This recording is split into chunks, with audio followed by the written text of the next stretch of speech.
Hey guys, it's Trey back again with another video. And in today's video, we will be continuing on with what we started in the last video, which is writing some code to generate a PNG file for us.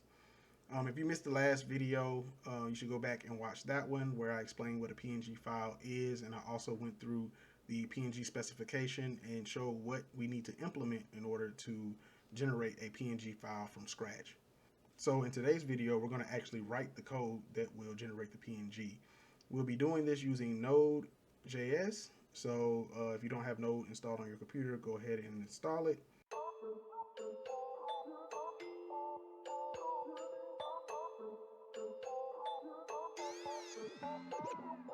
First thing we need to do is actually create a project folder. So go ahead somewhere on your file system and create a project folder. And once you have that, we can go ahead and initialize this npm. So we're going to say npm init-y. Now we've initialized this npm, and now we need to go ahead and initialize git. So the way we do this is we're going to say git init. All right, and now that initializes as a git repository. And the next thing I want to do is create a git ignore file. So I'm going to say touch.git ignore. All right, and this is going to create us a git ignore file. And what this does is it allows us to exclude certain files and folders from when we push to git. So we don't want the node modules folder. So that's what we're going to put in here. And that's pretty much it for this file. You can close that out. All right, now at this point, project's pretty much set up. Now we just need to install one npm package, and that is for the CRC codes that we need to generate. It will have the algorithms for us to run, and that way we don't have to create our own algorithms. If you're not familiar with what the CRC codes are, go ahead and take a look at the last video. I explained it there. All right, so what we need to do is now install the npm package for the CRC. So we're going to say npm I-S CRC-32, hit enter. All right, and now we have installed that package, so we can use it. So at this point, we are ready to start writing code. So what I'm going to do is create our main file. So I'm going to say touch, and I'm going to call this PNG gen.js. All right. So now we can open that up, and this is where we're going to start our code. The first thing we need to do is add our imports. We're going to need 3 imports. We're going to need the fs for the file system so we can save our files. We're going to need Zlib to actually compress our image data. And then we're going to need to import that CRC32 package that we just installed. All right, so let's go ahead and do that. So now we have these 3 installed. The next thing I want to do is go through and set up some constants of some things that we know are not going to change. If you remember in the last video, we talked about the structure of the PNG file. So we know we need a file signature. We're going to need an IHDR chunk, a IDAT chunk, and an IN chunk. All right. So I'm going to set up the signature. I'm going to set up the chunk type names, which are, remember, the 4-byte ASCII codes. And then I also want to set up the IHDR length because that won't change. So let's go ahead and do that. All right, so here are our constants. We have our signature here, and this is just the 8 bytes that are part of the signature. That's never going to change. It's always the same. This signature lets the decoder know that this is a PNG file. All right, and then we have the chunk type for the IHDR, which is basically the header chunk type. So basically, these 4 characters are just literally IHDR. That's what that is. All right, and then we did the same thing for IDAT and IN. That's really all that is. And then we have the length that is not going to change for the header. The header is always the same size, so we're just going to set that as a constant. Okay. If you're not familiar with what I'm talking about, please go back and watch the last video. I'm not going to go too in depth with some of this stuff because I've already explained it. So go check it out there. All right, so now we know that we're going to need to create chunks. So I'm not going to create each chunk individually. We're going to create a function that's going to handle creating the chunk for us. So I'm going to go ahead underneath here, and I'm going to write out our create chunk function. All right, so we're going to have create chunk is going to take in the data length. So this is the length of the data. Then we're going to take the chunk type buffer, which is basically these values here. And then we're going to take the data buffer. So this is basically the data that needs to get passed in. And we're going to set that equal to an empty array for now. If we don't pass anything in, then it's just going to take it as an empty array. That's all that means. All right. Next, we're going to need to establish the length as a 32-bit integer.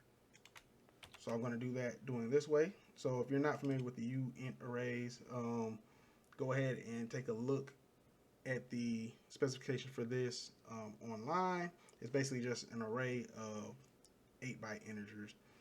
That's it.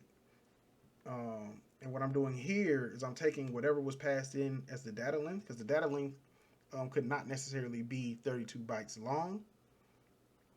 So what I want to do here is if it's like a number that's only 1 byte long, I want to extend that out to be 32 bits, which is 4 bytes. All right, because we need the length to be 4 bytes long. So I'm going to go ahead now and create this 2 bytes int32 function. All right, so we're going to have 2 bytes int32. It's going to take in a number. And the first thing we want to do, create a new array buffer that is length 4. Then we're going to create a new data view. And then we're going to set the view to use 32 bits. So it'll be a 4-byte integer. And then we're going to pass in the number. So basically what this is going to do is make this number a 32-bit integer. And then we're going to return the array buffer. Okay, so that's what we're doing. So this is basically just an array buffer. And we're passing that in to make sure that it is considered an array of 8-bit values, which is basically 1 byte. All right. So that way we're basically just extending this out and we get the right amount of bytes pushed into the file. Since we're dealing with a binary file, we need to make sure that we structure the bytes in the correct way. So that's all this is doing. All right. So we set the length correctly to the right amount of bytes, which is 4 bytes. Next, what we need to do is take the chunk type buffer and do the same thing. We're going to get the chunk type, and then we're going to take that buffer and create a uint array out of that. All right. And then we're going to do the same thing for the CRC code. All right. For the CRC, we're going to use our CRC32 that we imported up here.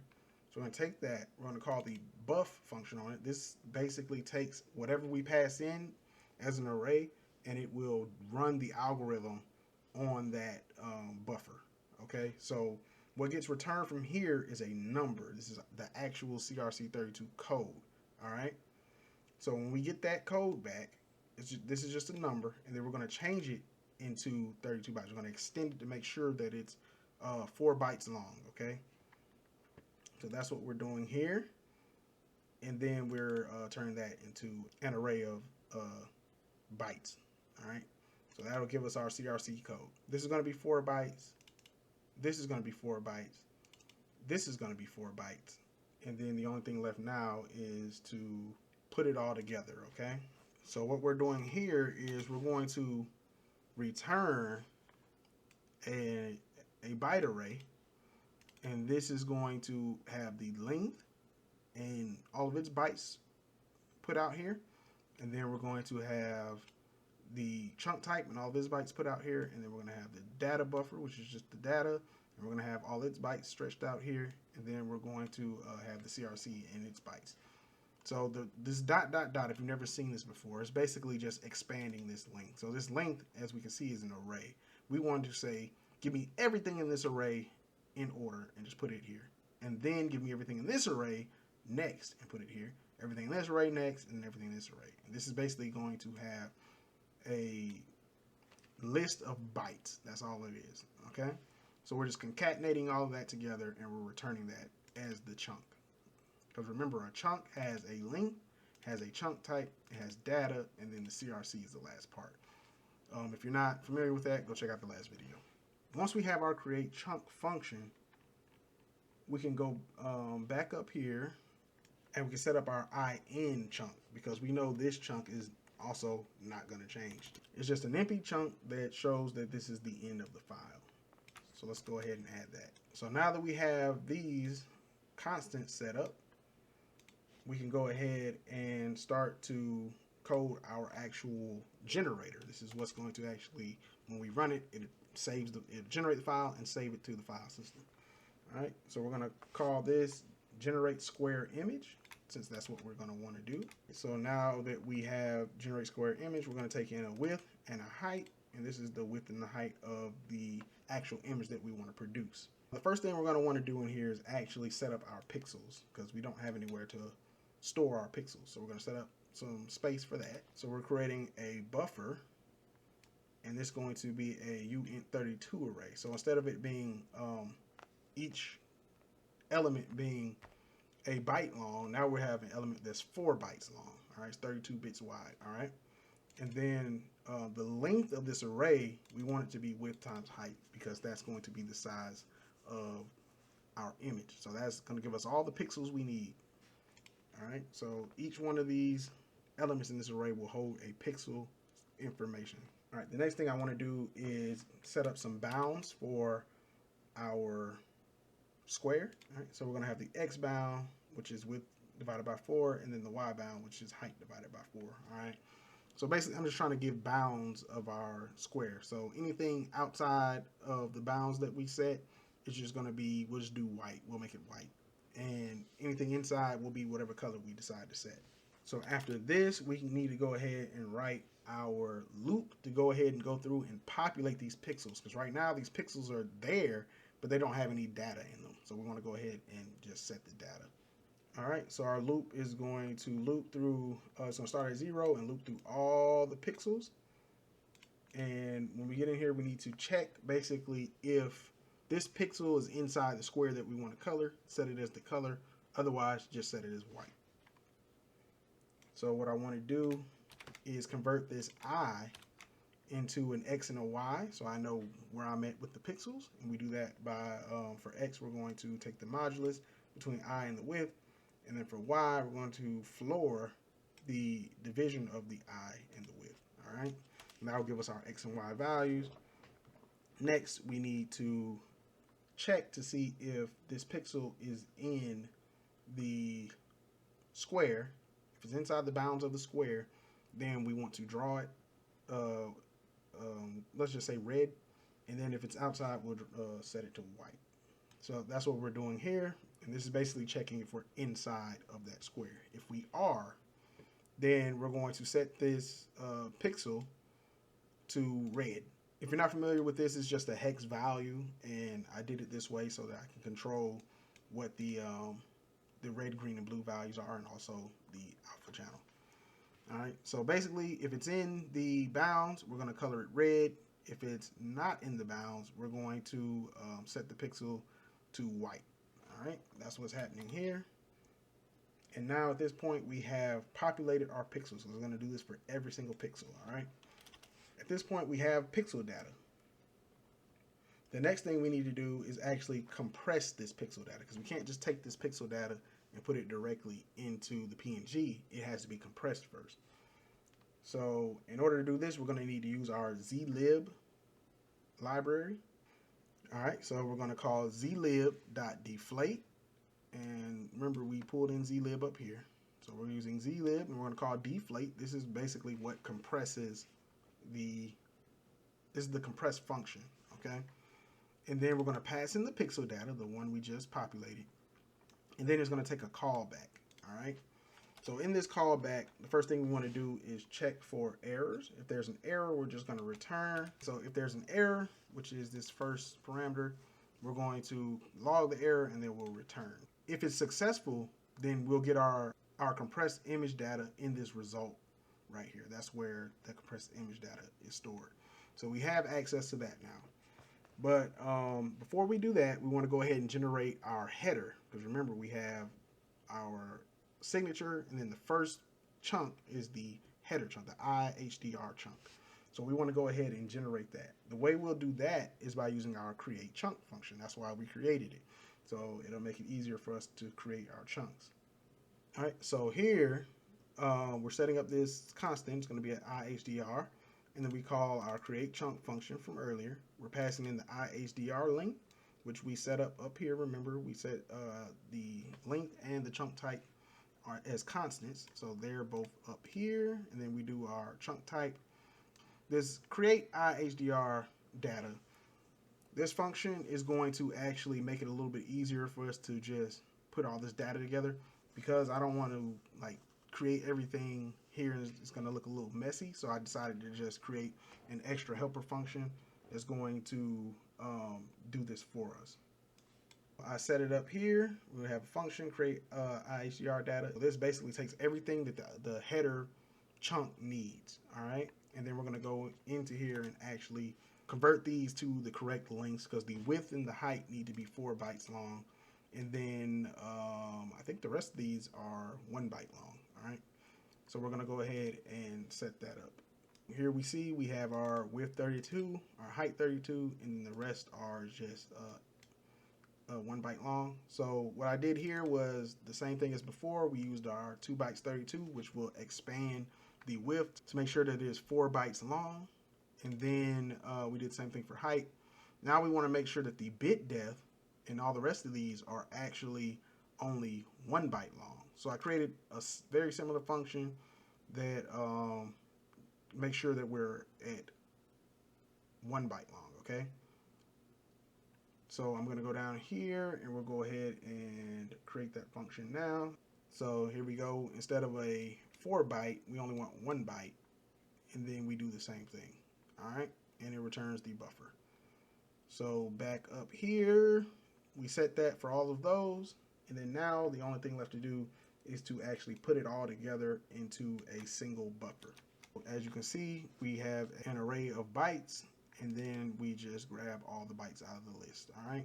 And then we're just putting it's the same thing that we did earlier. All right.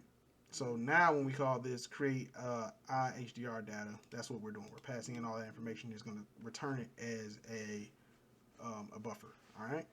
So this is just calling our create chunk function the same way we did up here when we did the IEnd, except this time we actually have data. Next up, we need to go ahead and create our IDAT, which is basically the chunk that's going to have our actual compressed data in it. We do the same thing. We create IDAT. We call create chunk, and then we pass in the result length, because this is the length of our compressed data. Remember, compressed data is in result, so we call result length. That gives us the length of the compressed data. We take IDAT chunk from up here in our constants, and then we pass in the actual data, which is the result. All right, so this is the compressed data, and that's it. The data chunk is now created. And then the last thing we need to do is actually write the PNG to a file. So we have all the chunks we need. We have the signature, we have the IHDR, we have the IDAT, and we have the IEnd. Now we just need to put it all together and write it to a file. We will be doing that using the FS package that we imported earlier. I'm going to call FS write file sync. And then what we need to pass in is the name of the file that we want to write. I just called it auto.png. And then we need to pass in the data that we want to write to the file, which is basically the chunks that we just created. So we have the signature, and we're using this, the 3 dots here again to expand and get everything out of the signature, all the bytes out of there. We did the same thing for IHDR, same thing for IDAT, and the same thing for IEnd. And then we're telling it this is a binary file that we want to write. Okay, this will actually write the file to the file system. So the last thing we need to do now is actually call, where's that? This here, generate square image. We need to actually call this file and pass in a height and a width. So I'm going to scroll all the way to the bottom and do this at the bottom. All right, we're going to call generate square image. I said we're going to do a 128 by 128, so that's what we'll do. I'm going to save this, and then we're going to run it and see if it works. Fingers crossed, you guys. So I'm going to say node pnggen.js, hit enter. We didn't get any errors, so that's good. And now we have our auto.png. Let's see, clicking it here doesn't look like anything's happening. Let me try to open it with something else. So I opened the file with just the photo thing on Windows, and as we can see, here's our image. It looks like a trapezoid and not a square, and also the colors seem a little off. Why do we have blue in there? So we have black, red, and blue when we zoom in, and it's a square, but it's like leaning, and then on top of it doesn't. I don't know if this is the right dimensions. But hey, that's not the point. The point is we actually wrote this PNG from scratch. We literally wrote the code and generated a PNG file that is valid. So if I was to, let me pull this up, pull up the properties on this file. Can I make this bigger? No. We see it says type of file is a PNG. It recognizes this file as a PNG, and it says you can open it with photos, which is what I did. I opened it with the photos. If we go here, we see that the dimensions are 128 by 128. Bit depth is 32. So this really recognizes this as a PNG. We literally wrote a PNG file. We generated one from our code. One last thing, I want to pull up a hex editor, and I want to actually show you the bytes that we wrote. So as we can see here, we have 89, which is 89, 50, 50, 4E, 4E, 47. As you can see, all the way down the line, all the way down to the 0A, and then we have this right here is our IHDR length. So these 4 bytes right here. Sorry if you can't see this, I can't make it any bigger. I don't think. Nope. So, but that's that. And then we have our IHDR. That's what this is, IHDR. And then we have our length right here, which is 128. Remember, it's 4 bytes long. 4 bytes long here, and the rest. So if you have a hex editor on your computer, you can go ahead and actually take a look at this and see the actual data that we wrote in here. We literally wrote these bytes in, these bytes right here, and we wrote them into the file. So hopefully this helped you out in understanding what a PNG file actually is. You should be able to look through a PNG file now and kind of know what's going on. There are a lot of other chunks that are used, and if you look through the specification and all those things, they kind of go through those different types of standard chunks, and you'll see those in PNG files if you actually take a look at a different PNG that was generated by like Paint or whatever, GIMP, whatever photo editors you use. You'll see a bunch of other chunks. The file will be a lot longer. There's other chunks that are in there. But as you can see, the only ones we need to actually, for it to be actually recognized as a PNG, we just need the signature, IHDR, which you see right here, the IDAT, which you see right here, and then the IEND, which you see right here. And that's it. So thanks for watching. Like, subscribe to the channel and all that jazz, and I will see you guys in the next video.